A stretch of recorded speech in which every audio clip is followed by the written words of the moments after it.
అదేవిధంగా మిత్రులారా, రుణమాఫీతో రైతు పట్ల మన రుణం తీరిపోయిందని మేము చేతులు దులుపుకోలేదు. పొలంలో నాట్లు వేసే రోజు రైతు చేతిలో పెట్టుబడి ఉంటే ఆ భరోసా వేరు. అన్నం పెట్టే రైతు అప్పుల కోసం ఎవరి దగ్గర చేయి చాపకూడదన్న ఆలోచనతో ఇందరమ్మ రైతు భరోసా పథకం కింద ఆనాడు ఎకరాకు ప్రతి సంవత్సరం 12,000 పెట్టుబడి సాయం ప్రకటించాం. పరిమితులు లేకుండా ప్రతి రైతుకు ఈ పథకం కింద సాయం అందించాం. జూన్ 16న ప్రారంభించి కేవలం 9 రోజుల్లో 9,000 కోట్ల రూపాయలు రైతుల ఖాతాలో వేశాం. రాష్ట్రంలోని 70,11,184 మంది రైతులకు ఈ సహాయాన్ని అందించాం.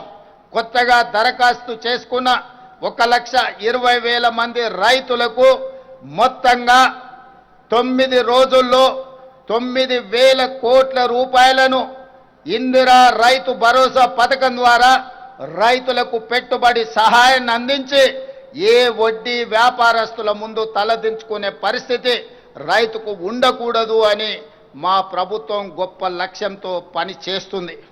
మిత్రులారా, రైతు రుణమాఫీ పెట్టుబడి సాయమే కాదు, పండించిన పంటను కొనుగోలు చేస్తూ మేము ఉన్నామన్న భరోసా తెలంగాణ రైతాంగానికి ఇస్తున్నాం. 7,178 కొనుగోలు కేంద్రాలను ఏర్పాటు చేసి రైతు పండించిన చివరి గింజ వరకు ధాన్యాన్ని సేకరిస్తున్నాం. సన్నాలకు క్వింటాలకు గిట్టుబాటు ధరతో పాటు 500 రూపాయల బోనస్ ఇస్తున్నాం. ధాన్యం కొనుగోలు చేసిన 48 గంటల్లోనే పంట అమ్ముకున్న రైతుల ఖాతాలో నగదు వేసి రైతుల కళ్ళల్లో ఆనందం చూస్తున్నాం. ఈనాడు బోనస్ ఇవ్వడమే కాదు, 29 లక్షల వ్యవసాయ పంపు సెట్లకు రోజుకు 24 గంటలు ఉచిత నాణ్యమైన విద్యుత్తును అందించడం ద్వారా రైతులను వెన్ను తట్టి ప్రోత్సహించి వ్యవసాయం దండుగ కాదు, వ్యవసాయం అంటే ఒక పండగ, రైతు ఆత్మ గౌరవంతో బ్రతికే విధంగా ఈనాడు రైతులకు ఉచిత కరెంటును అందిస్తూ ఈ ఉచిత కరెంటుకు 16,691 కోట్ల రూపాయలు ప్రతి సంవత్సరం విద్యుత్ శాఖకి తెలంగాణ రాష్ట్ర ప్రభుత్వం చెల్లిస్తుందని చెప్పడానికి నేను గర్వపడుతున్నాను. ఇది రైతుల పట్ల వ్యవసాయం పట్ల మాకున్న చిత్తశుద్ధి. ప్రభుత్వం అండగా ఉందన్న ధైర్యంతో మన రైతులు కష్టించి దేశం ఆకలి తీర్చే అన్నపూర్ణగా తెలంగాణను నిలబెట్టారు. ధాన్యం ఉత్పత్తిలో దేశంలోనే అగ్రస్థానం. అంటే వరి ఉత్పత్తిలో ఒక సంవత్సరం 2,85,00,000 మెట్రిక్ టన్నుల వరి ధాన్యాన్ని ఉత్పత్తి చేసి దేశంలోనే మొట్టమొదటి రాష్ట్రంగా తెలంగాణ నిలబడ్డది. కాళేశ్వరం నుంచి చుక్క నీరు రాకపోయినా తెలంగాణ ప్రాంతంలో ఆనాటి ప్రభుత్వాలు కట్టిన శ్రీరామ్ సాగర్, శ్రీశైలం, నాగార్జున సాగర్, జూరాల, అదేవిధంగా కోయిల్ సాగర్ ఇలాంటి ప్రాజెక్టుల నేపథ్యంలో తెలంగాణలోనే అత్యధికంగా వరి ధాన్యాన్ని ఉత్పత్తి చేసి దేశంలోనే మొదటి స్థానంలో నిలబడ్డాం. ఇంత గొప్ప విజయాన్ని తెలంగాణ రైతాంగం ఈరోజు మన దేశానికే ఆదర్శంగా నిలబడ్డారు. తెలంగాణ రైతాంగాన్ని ఈరోజు నేను మనస్ఫూర్తిగా అభినందిస్తున్నాను.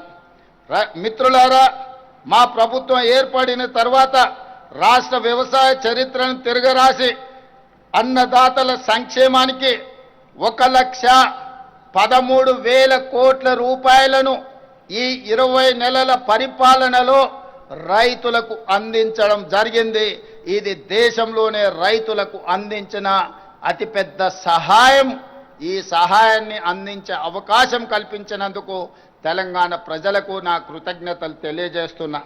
మిత్రులారా, 10 ఏళ్ల తర్వాత పేదల సొంత ఇంటి కలలకు మళ్ళీ రెక్కలు తొడిగాం.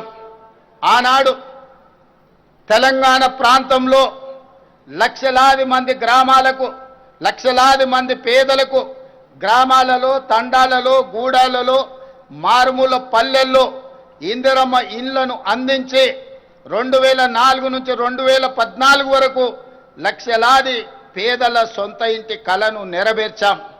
కానీ దురదృష్టవశాత్తు 2014 నుంచి 2024 వరకు ఈ తండాలలో, గూడాలలో, మారుమూల పల్లెల్లో పేదల సొంత ఇంటి కళ మసక బారిపోయింది.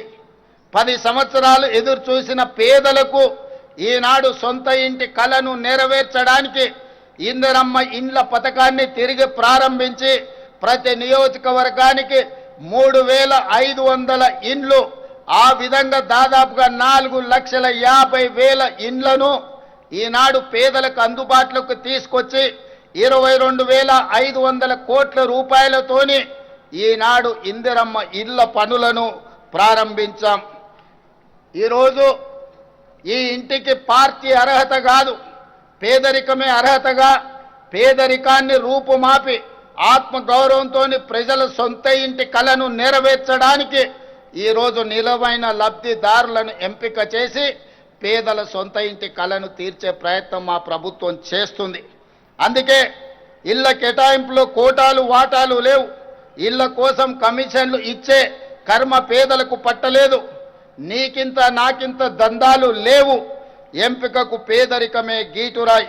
అడవులను నమ్ముకొని జీవించే చెంచులకు, ఆదివాసీలకు, మా లంబాడి సోదరులకు చరిత్రలో తొలిసారి ఇందిరమ్మ ఇల్లు ప్రత్యేకంగా కేటాయించాం. గతంలో ఏ ప్రభుత్వం వీళ్ళకు ప్రత్యేకమైన కోట ఇవ్వలేదు. కానీ ఈనాడు నల్లమల అటవీ ప్రాంతం నుంచి వచ్చిన ఈ బిడ్డ ఆదివాసీలు, గిరిజనులు, చెంచుల కష్టాలు తెలిసిన వాడిగా ఈరోజు తెలంగాణలో ఐటీడీఏ ప్రాంతాలలో 22,016 ప్రత్యేకంగా ఇండ్లను, ఇందిరమ్మ ఇండ్లను ఈ గిరిజన ఆదివాసీ సోదరులకు కేటాయించి ఆత్మగౌరవంతో తెలంగాణ రాష్ట్రంలో చెంచులు, ఆదివాసీలు, గిరిజనులు బ్రతకాలి అని ప్రత్యేకమైన కోటా ఇచ్చి ఈరోజు ఇందిరమ్మ రాజ్యంలో వాళ్ళని ఆదుకోవడం జరిగింది. ఇది జరుగుతున్నందుకు, ఇది చేపట్టే అవకాశం నాకు అందించినందుకు తెలంగాణ ప్రజలకు నా కృతజ్ఞత తెలియజేస్తున్నా. సామాజిక న్యాయం కాంగ్రెస్ డిఎన్ఏలోనే ఉంది. సామాజిక తెలంగాణ సాధనలో మనం దేశానికి దశ దిశ నిర్దేశం చేస్తున్నాం. స్థానిక సంస్థలలో, విద్యా ఉద్యోగాలలో బీసీలకు 42% రిజర్వేషన్లు కల్పించే బిల్లులను ఈ ఏడాది మార్చి 17న రాష్ట్ర శాసనసభ ఆమోదించింది. ఈ బిల్లులను ఆషామాషిగా రూపొందించలేదు.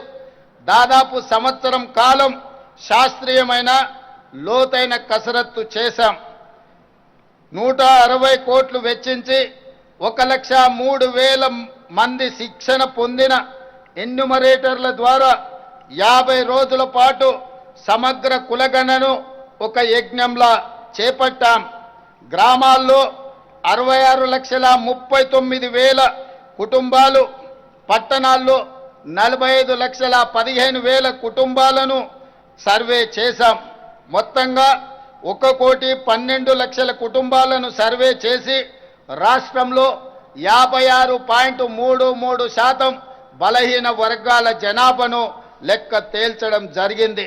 దీని ఆధారంగా వారికి 42% రిజర్వేషన్లు అమలు చేయాలని నిర్ణయించాం.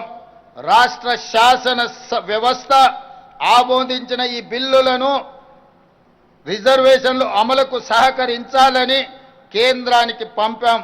మన పంపిన బిల్లులపై సత్వరం నిర్ణయం చేయాల్సిందిగా కేంద్ర ప్రభుత్వాన్ని మరొకసారి గోల్కొండ కోట మీద నుంచి తెలంగాణ ప్రజల తరఫున డిమాండ్ చేస్తున్నాను. దేశంలోని ఎస్సీ వర్గీకరణ చేసిన మొదటి రాష్ట్రంగా తెలంగాణ నిలబడింది. మాదిగ సోదరుల గుండె చప్పుడు నాకు తెలుసు. ఒకనాడు వాళ్ళ కోసం శాసనసభలో కొట్లాడిన వాడిగా దశాబ్దాల కలను సాకారం చేసే సంకల్పం తీసుకున్నాను. దేశంలోని ఏ రాష్ట్రం చేయని నిర్ణయం మన ప్రభుత్వం చేసింది. సుప్రీంకోర్టు తీర్పునకు అనుగుణంగా రాష్ట్రంలోని ఎస్సీలలో ఉన్న 59 కులాలు, ఉప కులాలను 3 గ్రూపులుగా విభజించి గ్రూప్ 1లో 15 కులాలను, గ్రూప్ 2లో 18 కులాలను, గ్రూప్ 3లో 26 కులాలను చేర్చాం. ఈ ఏడాది ఫిబ్రవరి 4న రాష్ట్ర శాసనసభ శాసన మండలి ప్రత్యేక సమావేశాలు ఏర్పాటు చేసి సామాజిక, ఆర్థిక, విద్య, ఉపాధి, రాజకీయ కులగణన సర్వే, షెడ్యూల్డ్ కులాల ఉపవర్గీకరణపై చర్చించి చట్టబద్ధత కల్పించి మా చిత్తశుద్ధిని నిరూపించుకున్నాం.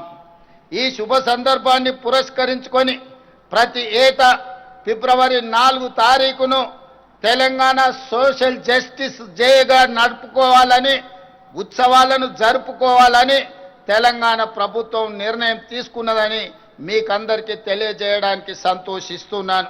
మిత్రులారా, ఆరోగ్యశ్రీ పథకం ఇది కాంగ్రెస్ పార్టీ బ్రాండ్. మసకబారిన ఈ పథకానికి పూర్వ వైభవం తీసుకొచ్చాం. బాధ్యతలు స్వీకరించిన వెంటనే ఆరోగ్యశ్రీ పరిధిని 5 లక్షల నుండి 10 లక్షల